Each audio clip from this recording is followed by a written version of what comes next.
Más que papel, un podcast de Juventud Rebelde para abordar los debates que trascienden en Cuba. Más que papel surgió en el formato tradicional relacionado con la radio. Sin embargo, en Juventud Rebelde estamos inaugurando una nueva etapa, ahora en video y en las principales plataformas digitales.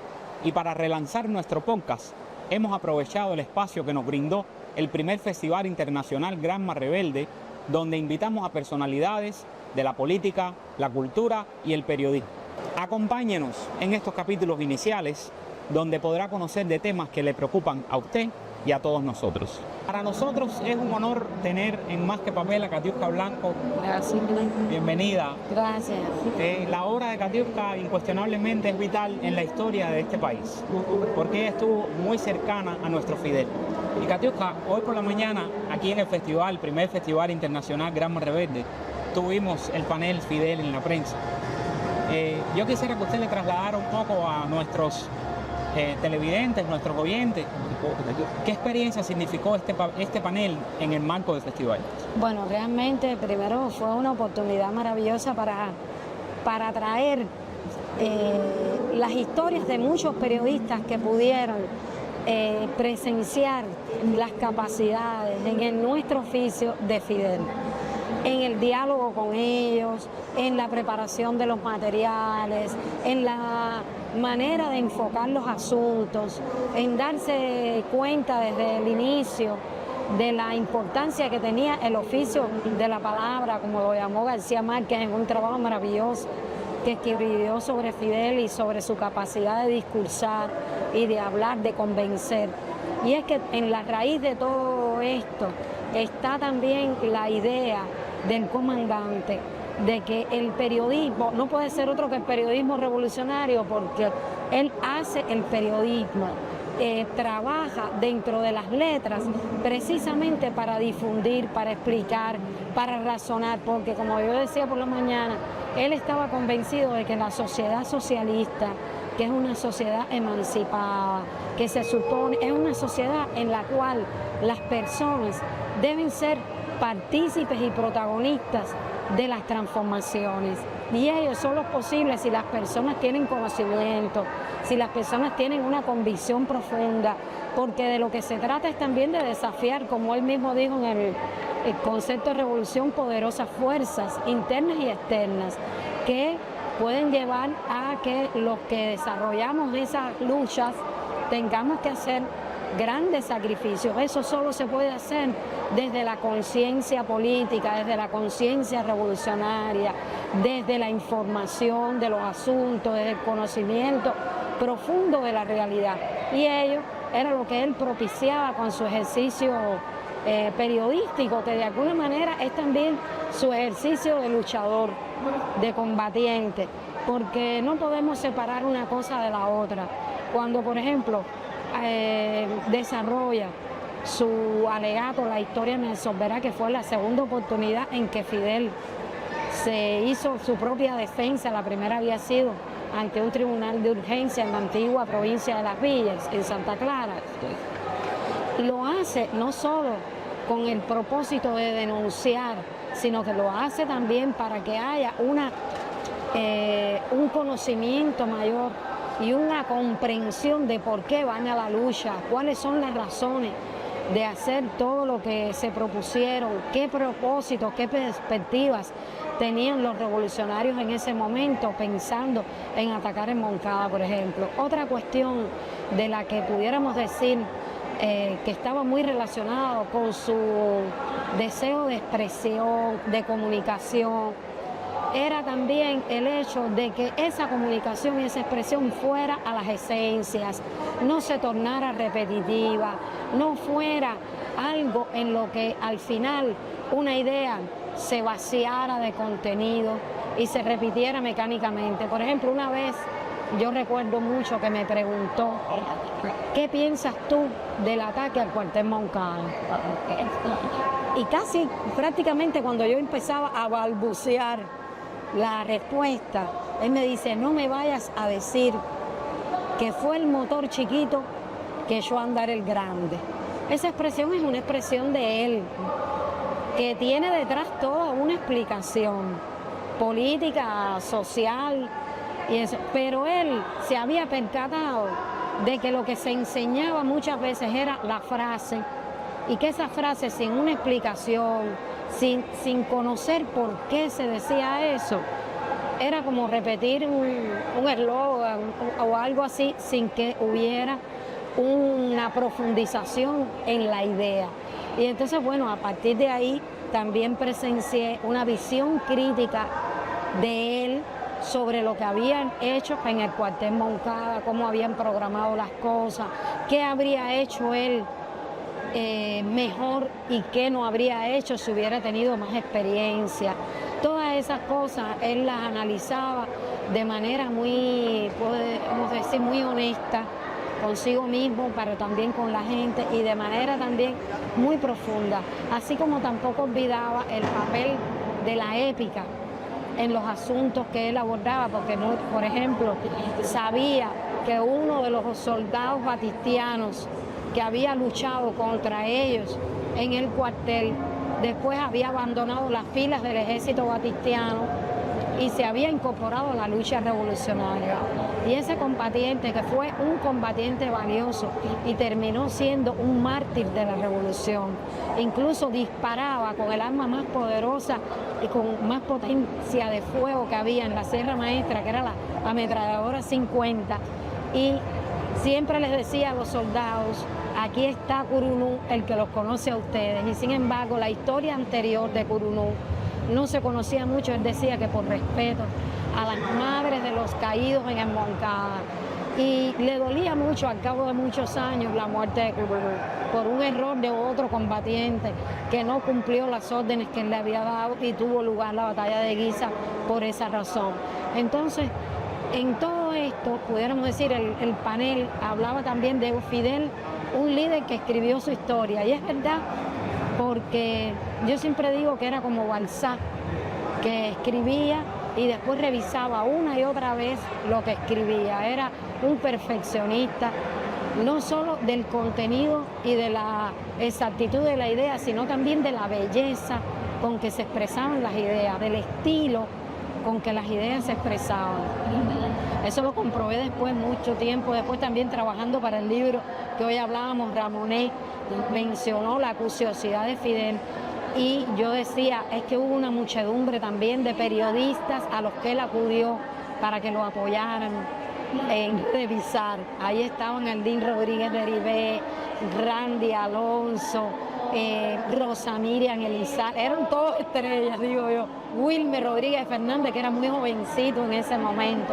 Entonces, él era un hombre que no abdicaba ni de la idea ni del estilo. En ambas cosas las fue llevando a lo largo del tiempo.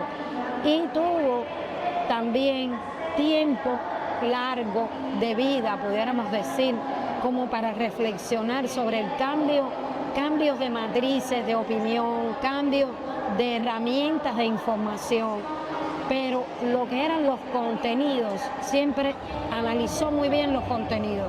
Por ejemplo, yo lo decía en el panel, desde la Sierra Maestra, cuando empezó a escuchar los anuncios publicitarios, empezó a reflexionar sobre lo que ello implicaba como estándar de vida impuesto a las personas, que parece algo no tan importante, pero es lo que lleva a las dinámicas de funcionamiento del sistema capitalista con participación de la gente.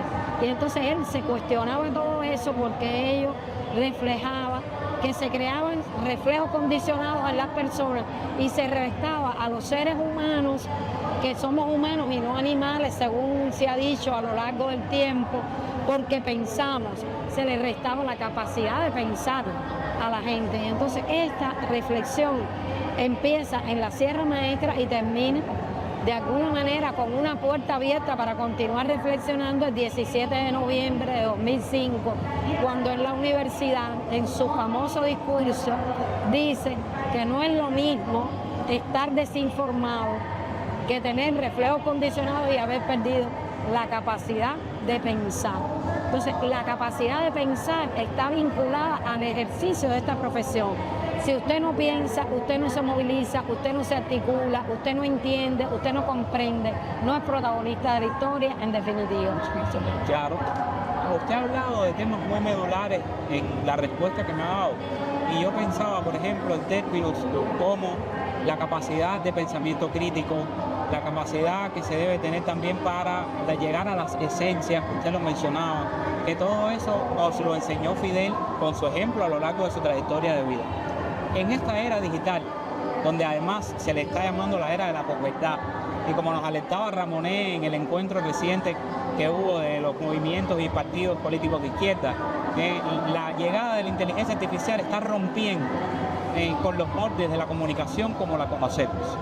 La prensa revolucionaria cubana hoy tiene retos muy importantes ante esa realidad, porque estamos hablando de hechos, en mi opinión, que se suceden muy rápido, muy vertiginosamente, y lo que es noticia, ya en la tarde puede ser que ni siquiera lo sea, y en la noche ya la gente está hablando de otro tema, en herramientas que precisamente fueron creadas desde el capitalismo, sobre todo para promover el consumo, porque mientras más las personas consumen, tienen ese patrón de la publicidad para imponerle entonces los modos de vida. ¿Qué retos usted cree que tiene hoy la prensa revolucionaria para llegar a través de esas plataformas y promover sobre todo el pensamiento crítico? A ver, yo creo que al final lo más importante es que solo serías generador de contenidos si eres capaz de integrar información y si eres capaz de pensar la información. Es decir, no confiarte, cruzar información. Fidel lo hacía. Fidel se leía sobre una misma noticia los cables de varias agencias. Que es el ABC del periodismo. Que es el ABC del periodismo. Yo noto muchas veces, además, tenía el pensamiento crítico, se reflejaba en una lectura crítica, en el sentido de que no admitía, muchas veces se cuestionaban los conceptos, las palabras, nos han querido arrebatar la palabra, por ejemplo, libertad. Se decía de Bolívar que era un libertador. La palabra revolución. La palabra revolución. La palabra, pero por ejemplo, ya al sumo nosotros ha sido la palabra libertad, que ha terminado siendo libertario Milei, cuando es todo lo contrario a lo que la palabra implica, a lo que el concepto implica. Es el abandono de la libertad de la gente, porque ¿qué libertad tienes tú si no hay justicia social? La libertad de los oprimidos, la libertad de los que mueren de hambre. Exactamente. ¿Entiendes? La libertad de morirte. Esa es la libertad de Milei. Entonces, las palabras, también las palabras pesan. Decía Lezama Lima, las palabras traen su desgaste. Y entonces con ese desgaste uno tiene que todos los días como que fundar las palabras. Y a partir de ahí preguntarse si el cable, si la información no solo es verdadera la noticia, es decir, puede haber ocurrido de verdad, pero el enfoque con que esa información está dado es correcto, es real. Contrasta información, lee, profundiza, vea la historia, documéntate. Yo creo que es la labor principal de un periodista hoy, de un comunicador, es tener ese bagaje intelectual que le permita, que no es de las grandes, no es de los grandes cenáculos, pensando solo en la poesía, también la poesía es importante. Yo he escuchado criterios terribles de que no, eso no es ciencia. Fue un pensador, creo que como Gramsci, quien dijo que la separación entre la academia y la cultura era algo que se había hecho expresamente para dividir la visión de los seres humanos. Entonces, todo es cultura, para todo hay que aplicar, me parece a mí, una mirada antropológica. ¿Qué era la mirada de Fidel? Fíjate, él fue alumno, él fue delegado de una asignatura cuando empezó la universidad. ¿Cuál fue? Antropología jurídica. Esa era la visión de Fidel, la visión de la mezcla, de las confluencias, de las referencias que pueden llevar a explicarnos una realidad, a explicarnos un comportamiento en las personas, a explicarnos la vida de un lugar.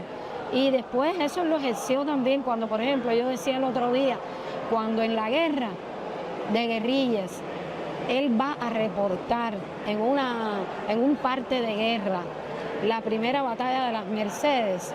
Lo que hace Fidel es una crónica, habla hasta de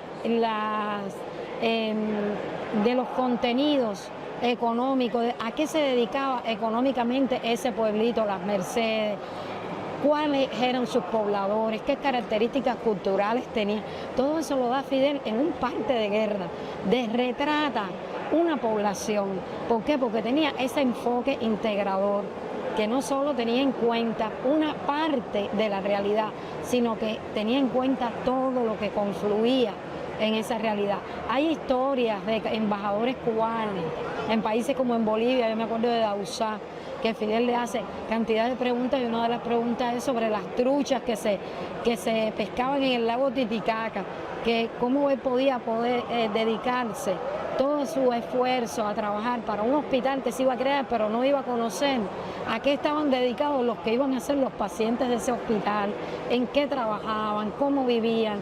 Entonces yo creo que esa es la visión que hay que tener, una visión integradora, una visión que tenga en cuenta saberes múltiples y que al mismo tiempo el resultado sea una conjunción de esos saberes para que de verdad sea algo nuevo, como el gato volante del que hablaba Abel Prieto, ¿no?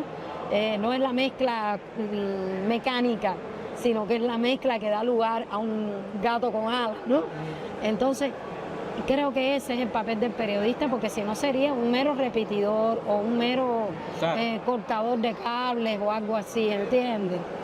Yo quería hacerle una última pregunta, y es que se insiste mucho ahora en la importancia de la unidad. Es algo en lo que hemos venido insistiendo, algo en lo que nos puede salvar.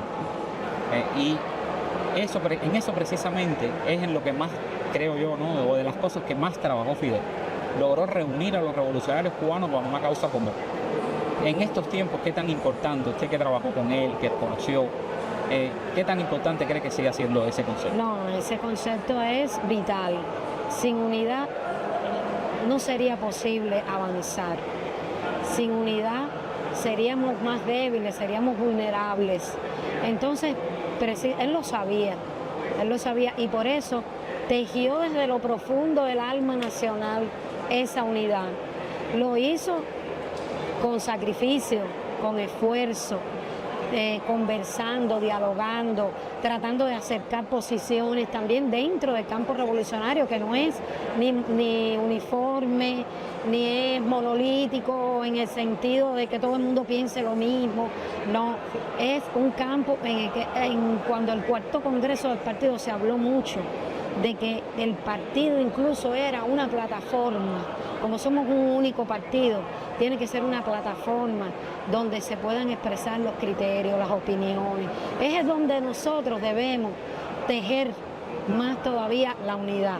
Y entonces por eso pienso que siempre hay una vanguardia, pero es importante también la multitud, porque sin esa multitud no se avanza tampoco. Y entonces, bueno, yo creo que él le daba una importancia radical porque la tenía. Y bueno, de la otra cuestión que me parecía importante hablarle es de que no fue sin esfuerzo, no fue sin dejar a un lado a veces su propio concepto sobre algún asunto. Lo que él nunca dejó de lado fueron los principios, pero en donde quiera que había una posibilidad de comprenderse, de entenderse dentro del campo de los que estamos al lado de las causas justas, de las causas nobles, él hizo esfuerzos grandes por eso, por unir a la gente. Incluso un momento muy al principio de la revolución, creo que fue un 13 de marzo que se conmemoraba el aniversario del asalto al Palacio. Y en un momento determinado, él está hablando de las elecciones en el mismo 59. Y él había utilizado una expresión el 8 de enero que decía ¿armas para qué?, haciéndole la crítica a una organización revolucionaria que había acopiado armas en aquellos días.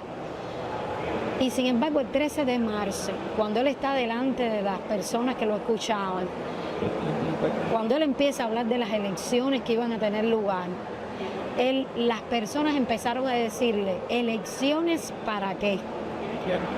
Y eso lo llevó a él a meditar profundamente en la importancia de la multitud, del pueblo, de la sabiduría popular. Él dijo entonces que el pueblo se había radicalizado más prontamente que él, y que por eso a veces él era alguien que dirigía al pueblo, pero otras veces se dejaba dirigir, porque a veces el pueblo también era capaz de alcanzar altos grados de radicalización y de profundidad en su idea.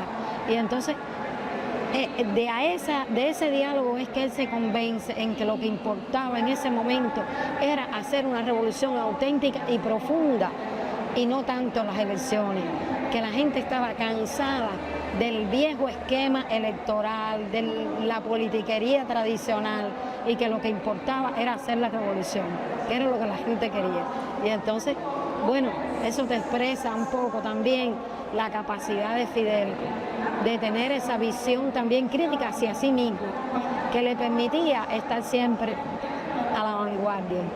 Ir al futuro, verlo. Claro, y sobre la inteligencia artificial, en estos días leí algo que me gustó mucho. La inteligencia artificial no la debemos negar. No. Todo lo contrario, debemos utilizar, claro, la inteligencia artificial también puede ser un instrumento de dominación. No es ella por sí misma ese instrumento, sí, pero la manera en que está entrenado. Exacto. Pero yo escuché el otro día o leí un concepto de un profesor que decía que a él lo que le preocupaba no era tanto la inteligencia artificial, sino que la más desarrollada de todas era mucho menos inteligente que el más avesado o el menos avesado de sus alumnos.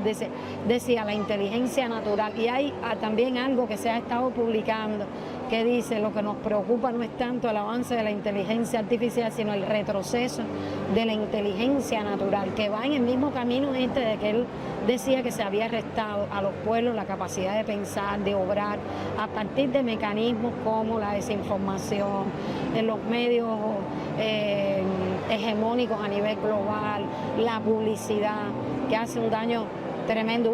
Él mencionaba a un ruso que había estudiado los reflejos condicionados, se llamaba, creo que Pavlov. Sí.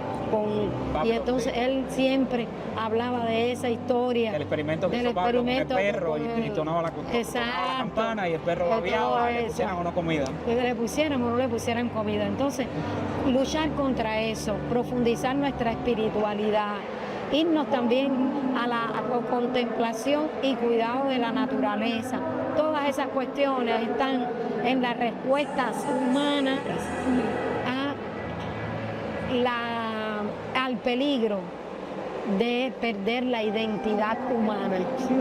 Entonces, son los desafíos que están por delante, pero que hay que asumirlos con inteligencia natural. Muchísimas gracias, Carlota, por estar con nosotros, de verdad. Un abrazo. Gracias. Más que papel, un podcast para escucharte. Encuéntranos en las redes sociales y en el sitio web de Juventud Rebelde.